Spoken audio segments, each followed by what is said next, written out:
sintonia, troca de experiências e um bate-papo descontraído sobre o espiritismo na sua manhã.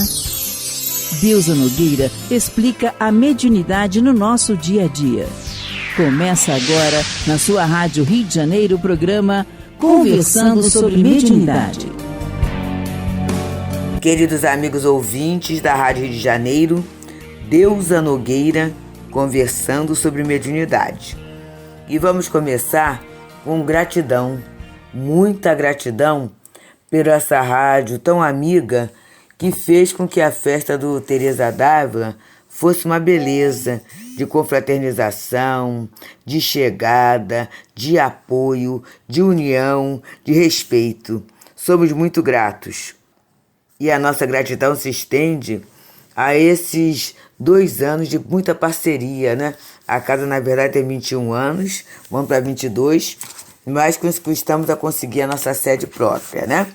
Mas estamos caminhando, graças a Deus. A gente agradece aos amigos, às irmãs, à família espírita. Estivemos juntos, né?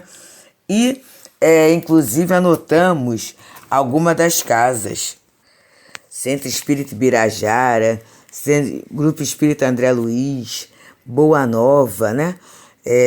Joana de Anjos de Copacabana, Abrigo Teresa de Jesus, Discípulos de Samuel, Amparo Teresa Cristina, Centro Espírita Leon Denis, Tabernáculo Espírita Paulo Estevão, Centro Espírita Altivo Panfiro, Grupo Espírita Fraternidade Francisco de Assis, o Jefa, Centro Espírita Irmão Clarencio, Centro Espírita Jacques Schulam, Núcleo Espírita Pedro e Paulo, Seara Fraterna e tantos outros. A gente agradece muito por esse carinho, por esse abraço, por esse respeito, né?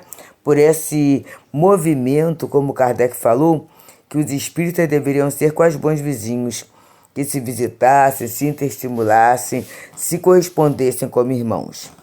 E hoje vamos voltar ao estudo da obra Mediunidade e Evolução, de Martins Peralva, e nós estamos estudando o capítulo maravilhoso, que é o capítulo 13, Escolhos da Mediunidade, em que ele analisa uma fala de Emmanuel. Qualidade mediúnica é talento comum a todos, mas exercer a mediunidade como força ativa no Ministério do Bem é fruto da experiência de quantos lhes pôs a obrigação por senda de disciplina e trabalho, consagrando-se dia a dia a estudar e servir com ela. E nós estamos trabalhando aos pouquinhos, porque é um capítulo que se fala muita coisa, muito dos perigos sobre a mediunidade. Ele vai falando o problema moral, esgotamento físico e mental, as evocações, os interrogatórios, as futilidades, as desarmonias. E hoje ele vai começar a falar sobre gratuidade. E ele diz assim: boa prática mediúnica é a que se realiza em função do bem, com integral desinteresse pelas coisas materiais. E aqui começa uma questão séria, porque às vezes as coisas materiais não são para o médium, mas as coisas materiais estarão ligadas às instituições, né? E aí, sem querer, começa a haver uma barganha entre aquilo que se faz e aquilo que se recebe, né? E isso é um perigo, isso é um escolho dentro da atividade mediúnica. E quase sempre, pela nossa posição ainda de imperfeição, de inexperiência, a gente acaba confundindo as coisas, né? Então eu não estou querendo nada para mim, mas quero para a instituição. Mas é de graça, né? A instituição, graças a Deus, a gente tem as orientações dadas pelas próprias casas com as irmãs, pela própria administração do movimento espírita, né? Estadual, federal. A gente tem os recursos materiais. Então temos bazares, né? Temos ação entre amigos, temos festas, como fizemos a festa agora. Então a gente tem recursos para conseguir o sustento material da casa, mas nunca vincularmos a tarefa mediúnica, né, a essa questão do ganho, porque não é dai de graça o que de graça recebeste. Então ele vai dizendo o dai de graça, o que de graça recebeste do Evangelho de Jesus, deve acompanhar o médium em todos os instantes de sua existência, a fim de que os espíritos inferiorizados não se lhe ajustem ao campo psíquico, desorientando-lhe a mente, perturbando-lhe a atividade, conspurcando-lhe a consciência e nefasta simbiose. E aí, por quê? Se eu estou ligado às coisas materiais, os espíritos complicados, né, imperfeitos, e às vezes até ligados ao mal, eles estão ligados a essas mesmas questões. Então não é punição, é lei da afinidade. A gente vai atrair de acordo com aquilo que nós somos, que nós pensamos, que sentimos. Então, interesse material vai levar a uma faixa vibracional inferior, já que os espíritos superiores, eles têm a noção da espiritualidade. Aliás, são as alegrias morais, né? Essa felicidade inalterável que eles já conseguem experimentar e, conforme eles dizem, não tem nada material que se lhe equipare. Então, para não haver perturbação do médium, do campo psíquico do médium, desorientação mental, né? Essa simbiose, essa troca que pode acontecer, vamos ter cuidado. E ele encerra, mas te esperava esse item dizendo assim: o exercício mediúnico tem que ser constante doação na vida do medianeiro, com integral desinteresse por qualquer tipo de recompensa. Até o elogio, né? Na verdade, a mensagem que vem através do médium serve primeiro para ele. Então, que a gente como médium possa aproveitar a mensagem, possa aproveitar o conteúdo, porque nós também somos beneficiados, já que aquela expressão não é nossa, aquele pensamento não é nosso, aquele conteúdo sublime não é nosso. Então, que a gente possa aproveitar desse conteúdo para nós. E ele vem dizendo outro item: trabalho isolado. É desaconselhável o desempenho mediúnico isolado, em reuniões domiciliares ou em recintos estranhos ao centro espírita. Aqui começa, né? Ah, meu Deus do céu, mas aí a nossa casa, e a casa de Teresa tem, a visita domiciliar aos enfermos, que não podem vir. Mas é um trabalho da casa, é diferente do médium falar assim: olha, eu vou aí dar o passe, eu vou aí fazer o culto. Percebemos, meus amigos? A gente precisa de retaguarda, a gente precisa de meditar sobre a nossa legítima condição, o mais próximo possível, e percebermos que nós precisamos de Jesus, nós precisamos de amparo, nós precisamos de orientação. Nós não temos essa autonomia que nós pensamos que temos, né? Então a gente tem que ter esse cuidado com a gente, né? Nem em casa de ninguém, nem reuniões domiciliares, né? Tem gente que fala assim: mas na minha reunião vem espíritos domiciliares. Os espíritos estarão ali, claro, mas quando você abre o campo para manifestações, a gente estará numa área de risco, porque vai ser por minha conta. Vai ser por minha conta, não é? Culto do Evangelho no lar é harmonização do lar. É entrosamento com a espiritualidade diretora da casa. É assim. Aí ele vai continuando.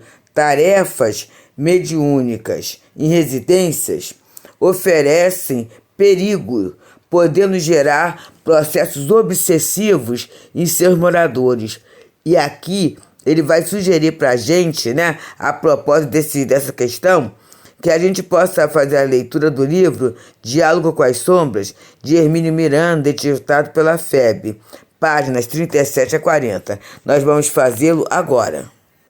Na obra Diálogo com as Sombras, de Hermínio Miranda, que a gente vai pegar agora, na minha página, é na página 36. A minha edição, eu vou olhar aqui, é a 24ª edição. Diálogo das Sombras, Hermínio Miranda, editado pela Federação Espírita Brasileira. Então ele fala assim: outro aspecto da questão diz respeito ao local. As sessões podem ser realizadas em casa Ou convém buscar outro local, de preferência um centro, com acomodações especiais? É uma pergunta que ele está fazendo, né? Em casa ou busca o centro? Ele fala: alguns confrades temem a realização de trabalho de desobsessão em casa, com receio da influência negativa dos espíritos desarmonizados que são atraídos. A questão é delicada e não pode ser respondida sumariamente, sim ou não. Há uma porção de condicionantes. Se for possível o local apropriado, num centro espírita bem orientado, o trabalho deve ser feito aí. Por outro lado, no lar tumultuado por disputas, rivalidades, ciúmes, paixões subalternas e desajustes de toda sorte, a realização de trabalho de desobsessão poderá agravar de condições, pois será difícil aos companheiros desencarnados que orientam o grupo assegurar um clima de equilíbrio e proteção, tanto para os espíritos trazidos para serem atendidos, como para as pessoas que vivem na casa. No lar normal, porém, o trabalho mediúnico, equilibrado e bem dirigido, sob a proteção de orientadores espirituais competentes e esclarecidos, pode funcionar sem problemas e até com benefício para a vida doméstica. Aí ele diz: isto não exclui a necessidade de vigilância e atenta observação, pois é evidente que os espíritos infelicitados pela desarmonia interior tenderão sempre a transmitir sua perturbação àqueles aos quais tiverem acesso, ou seja, àqueles que deixarem cair suas guardas, criando brechas por onde penetrem emissões negativas e inquietantes. Mas isso acontece, haja ou não haja grupo mediúnico reunido em casa. O que nos defende da investida de companheiros infelizes das sombras não é a realização de sessões bem distantes do local onde vivemos. É a prece, são as boas intenções, é o desejo de purificar-se, de aperfeiçoar-se, de servir. Para cobrar nossos compromissos, os espíritos desajustados nos buscam em qualquer lugar, até nas profundezas de esconderijos mais abjetos na carne, ou nas furnas dos mundos espiritual inferior. Então ele vem dizendo, gente, por outro lado, Hermínio Miranda, ele trabalhou muito, né? Trabalhou muito mesmo. Por outro lado, isto vai dito com bastante pesar, nem todos os centros oferecem condições ideais para o difícil trabalho da desobsessão. Pode haver casos em que o ambiente psíquico de uma instituição esteja sob a influência de rivalidades, disputas internas, questões de ordem material ou financeira, desorientações ou práticas que a doutrina espírita não endossa e até mesmo condena formalmente. Em tais condições, torna-se muito difícil um trabalho mediúnico sério e responsável. Os espíritos perturbadores poderão encontrar meios para neutralizar tarefas que se anunciam de início promissoras. Não quer isso dizer que não haja proteção e amparo por parte dos espíritos bem-intencionados que nos assistem, mas em todo relacionamento com o mundo espiritual há sempre a parte que compete a nós realizar. Essa, os espíritos não a farão por nós. Seria o mesmo que mandar os filhos à escola e fazer por ele todos os deveres, né? O que garante a estabilidade de um bom grupo mediúnico, vamos prestar atenção? Não é a sua localização física, geográfica. É o equilíbrio psíquico, emocional daqueles que o compõem. Em ambiente perturbado, no lar ou no centro, qualquer grupo torna-se vulnerável ao assédio constante das vibrações negativas que cercam os seus componentes. Se na vida diária, sob condições perfeitamente normais, já somos tão assediados pelos cobradores invisíveis, é claro que podemos contar com um esforço muito maior deles quando nos dedicamos à delicada tarefa de interferir com suas paixões, ódios e rancores. Observa só, gente. A tarefa mediúnica, ela vai mexer com interesses. E aí, vamos dizer, a tarefa de socorro, ela vai mexer com interesses de socorristas dos espíritos superiores, mas também vai mexer com os interesses dos inferiores, Quando se fala do trabalho isolado, né, ele vai falando aqui no lar, mas do lar que for orientado, souber, né, contar com a proteção de orientadores espirituais competentes para aquela tarefa. É diferente a gestão do lar da gestão de um centro, né? É diferente. Então, ter isso assegurado não é tão fácil. E aí ele vai falando dos comparsas, dos erros passados, que vão se aproximando. Porque você abre uma porta. Aí Hermínio nos fala com a lucidez que é peculiar a ele. Nada de ilusões, pois. O trabalho de desobsessão não é fácil, qualquer que seja o ambiente que se realize. E por isso, não pode ser recomendado para o meio que, do ponto de vista humano, já se encontre tumultuado e desequilibrado. E é muito difícil aquele lar com o profundo equilíbrio, né? Não é o equilíbrio externo que aparece, mas em que não haja alguma coisinha, alguma dificuldade. E aí ele coloca: o cômodo destinado às sessões deve ser escolhido com critério e extremo cuidado. Precisa ser suficientemente amplo e arejado para acomodar bem todos os participantes. Deve ser isolado, tanto quanto possível, das demais dependências do prédio, sendo inadmissível, por exemplo, para essa finalidade, uma passagem obrigatória para aqueles que não participem dos trabalhos, como uma sala de entrada que dê para a rua. A qualquer momento, uma pessoa da casa ou um visitante inesperado estaria tocando a campainha ou batendo a porta, interrompendo o curso das atividades. O cômodo não deve ter telefones que possam tocar subitamente, causando choques e perturbações àqueles que se encontram concentrados. Deve ser igualmente abrigado de ruídos do tráfego ou gritos vindos da rua, sons de televisão ou rádio ligados nas redondezas. Quando possível, deve ser provido de um condicionador de ar para as noites de verão intenso, dado que o mal-estar físico dos participantes dificulta sobremaneira o bom andamento dos trabalhos. Mesmo nos demais dias da semana, a sala onde se realizam os trabalhos mediúnicos deverá ser preservada. É preciso evitar ali reuniões sociais, conversas descuidadas, visitas inconvenientes, atos reprováveis. O ambiente costuma ser mantido em elevado teor vibratório pelos trabalhadores espirituais, o que se nota especialmente nos dias de reunião ao se penetrar no cômodo. Então vamos pensar, dificilmente a nossa casa tem um cômodo assim, né? Até porque as casas agora são menores, né? São mais compactas. Então dificilmente a gente tem dentro de casa um cômodo isolado para essa tarefa. E aí ele continua: mesmo nos demais dias da semana, né, a sala tem que ter essa preservação.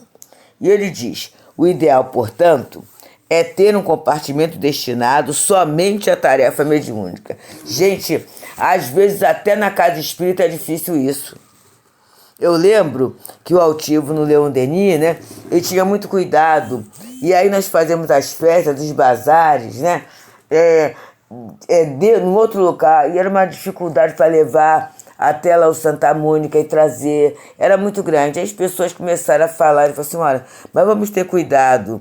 Aí só 2 atividades, que era do Dia das Mães e do Natal, que era feito ali. Ele tinha o cuidado das salas que a gente usa para atividade mediúnica ser apenas para evangelização, para tarefa de estudo, tarefa doutrinária.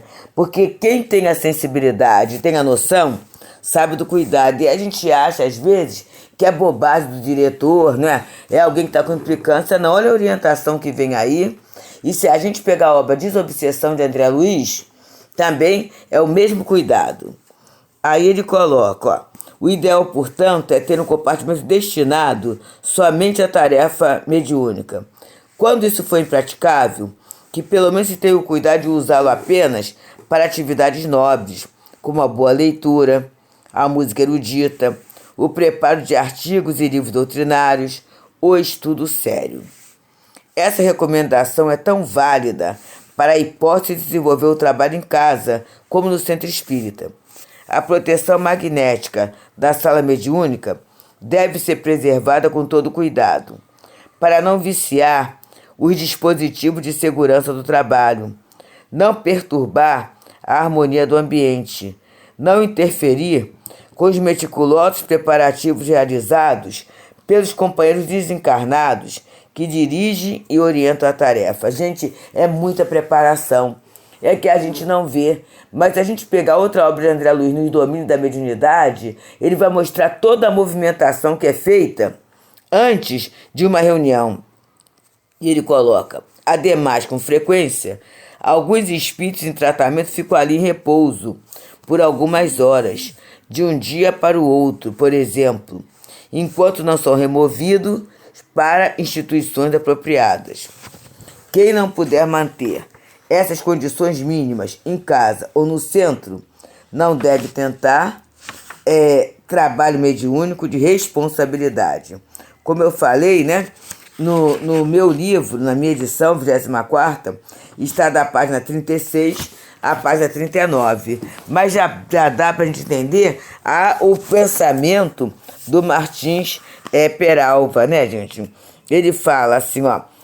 Vou ler de novo desse pedacinho de Trabalho Isolado, que deu toda essa pesquisa de Hermínio Miranda. Ele fala assim: é desaconselhável o desempenho mediúnico isolado em reuniões domiciliares ou em recintos estranhos ao centro espírita. Tarefas mediúnicas e residências oferecem perigo, podendo gerar processos obsessivos aos seus moradores. A gente parou aqui para ver o Hermínio explicando. Nos lares, recomenda-se apenas o culto do Evangelho no lar, com leituras, comentários e preces em favor de seus componentes e de pessoas alheias ao círculo familiar. É isso, né, gente? O culto do Evangelho no lar é uma reunião de estudos, de preces para o fortalecimento da vida familiar. Nós sabemos que as famílias não surgem por acaso, né? Tem uma orientação perfeita, uma orientação, um planejamento sério, trabalhoso, de reunião no plano espiritual. E a gente sabe que em nossas famílias, muitas vezes, para o ajuste ou para a mesma preparação de tarefas, né? Tem um trabalho muito grande e tem os obstáculos, porque a gente, quando reencarna, a gente esquece do que foi prometido. A gente esquece do contrato, né? Até para termos o livre-arbítrio de uma forma mais efetiva, de uma forma mais clara. E a gente reencarna. E quantos atropelos, quantos desvios, quantos convites ao esquecimento do compromisso com Jesus, com o progresso. Então, o culto do Evangelho no lar é uma forma da gente trazer Jesus para casa, da gente trazer Jesus para a nossa lembrança, para o nosso crescimento, para a nossa elevação. Então vamos, meus amigos, às vezes o médium não faz o culto do Evangelho no lar, porque ele acha que por estar no centro, estar em tarefa, não precisa. Mas observa só, a gente não mora no centro, a gente mora na casa da gente. Então, que a nossa casa, né, possa ser adornada com o culto do Evangelho no lar. Ah, deusa, mas eu moro sozinho. E Jesus falou que devia ser 2 ou mais. E os guias espirituais? E o meu espírito protetor? Ele faz parte da minha família, né? Ele faz parte da minha vida. Então, querido, que a gente não descuide nunca do culto do Evangelho no lar. Chamar Jesus para dentro de casa. Chamar Jesus como modelo da nossa resolução, das nossas decisões, das nossas palavras. Jesus iluminando os nossos sentimentos. Muita paz. Deusa Nogueira explica a mediunidade no nosso dia a dia. Programa Conversando sobre Mediunidade.